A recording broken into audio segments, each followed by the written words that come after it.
जय माता दी भक्तजनों, कैसे हैं आप सब। आप सभी पर माता रानी की कृपा बनी रहे। चलिए जानते हैं कैसे हुई भगवान श्री कृष्ण की मृत्यु और कैसे खत्म हुआ पूरा यदुवंश। 18 दिन चले महाभारत के युद्ध में रक्तपात के सिवाय कुछ हासिल नहीं हुआ। इस युद्ध में कौरवों के समस्त कुल का नाश हुआ, साथ ही पांचों पांडवों को छोड़कर पांडव कुल के अधिकांश लोग मारे गए। लेकिन इस युद्ध के कारण युद्ध के पश्चात एक और वंश का खात्मा हो गया और वो था श्री कृष्ण जी का यदुवंश। महाभारत कौरवों और पांडवों के बीच हुए युद्ध का वह रूप है जिसने कुरुक्षेत्र की मिट्टी तक को लाल कर दिया था, और कहा जाता है कि इस भयंकर युद्ध में इतने लोगों ने अपनी जान गंवाई थी कि आज भी उनके लहू से कुरुक्षेत्र, जहाँ की महाभारत का युद्ध लड़ा गया था, उसकी मिट्टी का रंग आज भी लाल है। महर्षि वेद व्यास ने महाभारत की कहानी को 18 खंडों में संकलित किया था। कुरुक्षेत्र का युद्ध इस ग्रंथ का सबसे बड़ा भाग है, लेकिन युद्ध के पश्चात भी कुछ ऐसा रह गया था, चलिए जिसके विषय में हम जानते हैं, जिसमें भगवान श्री कृष्ण की मृत्यु और द्वारिका के नदी में समा जाने की घटना अत्यंत महत्वपूर्ण है। मूसल पर्व 18 पर्वों में से एक है जो 8 अध्यायों का संकलन है। इस पर्व में भगवान श्री कृष्ण के मानव रूप को छोड़ना और उनकी मृत्यु के पश्चात उनकी द्वारिका नगरी के साथ घटी घटना का वर्णन है। तो चलिए जानते हैं क्या है मूसल पर्व की कहानी। यह घटना कुरुक्षेत्र युद्ध के 35 साल बाद की है। कृष्ण की द्वारिका नगरी बहुत ही शांत और खुशहाल थी, जहाँ युवाओं के भीतर चंचलता बड़ी ही सामान्य बात थी और ये सभी भोग विलास में लिप्त रहते थे। एक बार श्री कृष्ण के पुत्र शांब को एक शरारत सूझी और इस स्त्री का भेष लेकर वह अपने दोस्तों के साथ ऋषि विश्वामित्र, दुर्वासा, वशिष्ठ और नारद जी से मिलने गए। वे सभी भगवान श्री कृष्ण के साथ एक औपचारिक बैठक में शामिल होने के लिए द्वारिका आए थे। स्त्री के भेष में सांब ने ऋषियों से कहा कि वो गर्भवती है और वे उसे बताएं कि उसके गर्भ में बच्चे का लिंग क्या है। उनमें से एक ऋषि ने इस खेल को समझ लिया और क्रोधित होकर सांब को श्राप दे दिया कि वो लोहे के तीर को जन्म देगा, जिससे कि उनके कुल और साम्राज्य का विनाश होगा।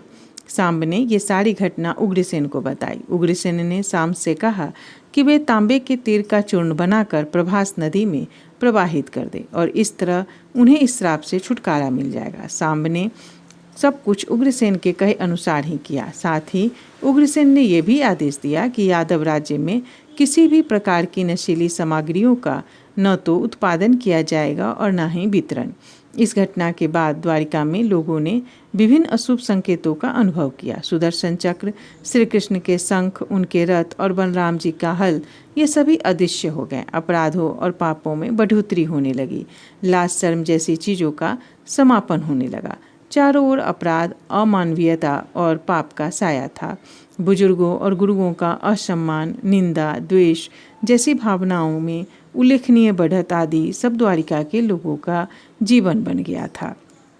ये सब देखकर भगवान श्री कृष्ण परेशान हो गए थे और उन्होंने अपनी प्रजा से प्रभास नदी के तट पर आकर तीर्थ यात्रा कर अपने पापों से मुक्ति पाने को कहा। सभी ने ऐसा ही किया, परंतु सभी यादव प्रभास नदी के किनारे पहुँचे तो वहाँ जाकर सभी मदिरा के नशे में चूर होकर भोग विलास में लिप्त हो गए। मदिरा के नशे में चूर सात्विकी और कृतवर्मा के पास जा पहुँचा और अश्वत्थामा को मारने की साजिश रचने और पांडव सेना के सोते हुए सिपाहियों की हत्या करने के लिए अश्वत्थामा की आलोचना करने लगा। वही कृतवर्मा ने भी सात्विकी पर आरोप मढ़ने शुरू कर दिए। बहस बढ़ती गई और इसी दौरान सात्विकी के हाथ से कृतवर्मा की हत्या हो गई। कृतवर्मा की हत्या करने के अपराध में अन्य यादवों ने मिलकर सात्विकी को मौत के घाट उतार दिया। जब श्री कृष्ण को इस बात के बारे में पता चला तो वहाँ पे प्रकट हुए और एरका घास को हाथ में उठा लिया। ये घास एक क्षण में परिवर्तित हो गई, जिससे श्री कृष्ण ने दोषियों को सजा दी। मदिरा के नशे में चूर सभी ने घास को अपने हाथ में उठा लिया और सभी के हाथ में मौजूद वो घास लोहे की छड़ बन गई, जिससे सभी लोग आपस में ही भिड़ गए और एक दूसरे को मारने लगे। बभरू, दारुक और भगवान श्री कृष्ण के अलावा अन्य सभी लोग मारे गए। यदुवंश के नाश के बाद श्री कृष्ण के ज्येष्ठ भाई बलराम समुद्र तट पर बैठ गए और एकाग्रचित होकर परमात्मा में लीन हो गए और इस प्रकार शेषनाग के अवतार बलराम जी ने देह त्यागा और स्वधाम लौट गए। लोहे की छड़ का चूर्ण एक मछली ने निगल लिया और वह उसके पेट में जाकर धातु का एक टुकड़ा बन गया।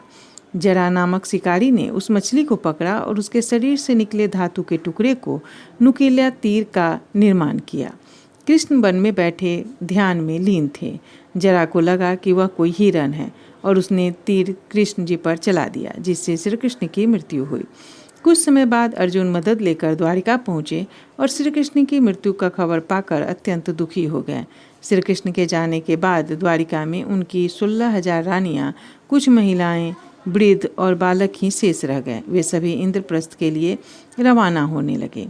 इसके बाद उस क्षेत्र में सभी देवता और स्वर्ग की अप्सराएं, यक्ष, किन्नर, गंधर्व आदि आए और उन सभी ने श्री कृष्ण की आराधना की। आराधना के बाद श्री कृष्ण ने अपने नेत्र बंद कर लिए और वे सशरीर ही अपने धाम को लौट गए। महाभारत युद्ध की समाप्ति के बाद जब युधिष्ठिर का राजतिलक हो रहा था, तब कौरवों की माता गांधारी ने महाभारत युद्ध के लिए श्री कृष्ण को दोषी ठहराते हुए श्राप दिया था कि जिस प्रकार कौरव वंश का नाश हुआ है, भाई भाई ही आपस में लड़कर वंश का नाश किया है, ठीक उसी प्रकार यदुवंश का भी आपस में लड़ते झगड़ते हुए नाश होगा। और यही कारण था कि यदुवंश का नाश आपस में लड़ते झगड़ते ही हुआ और द्वारिका समुद्र में पुनः समा गई।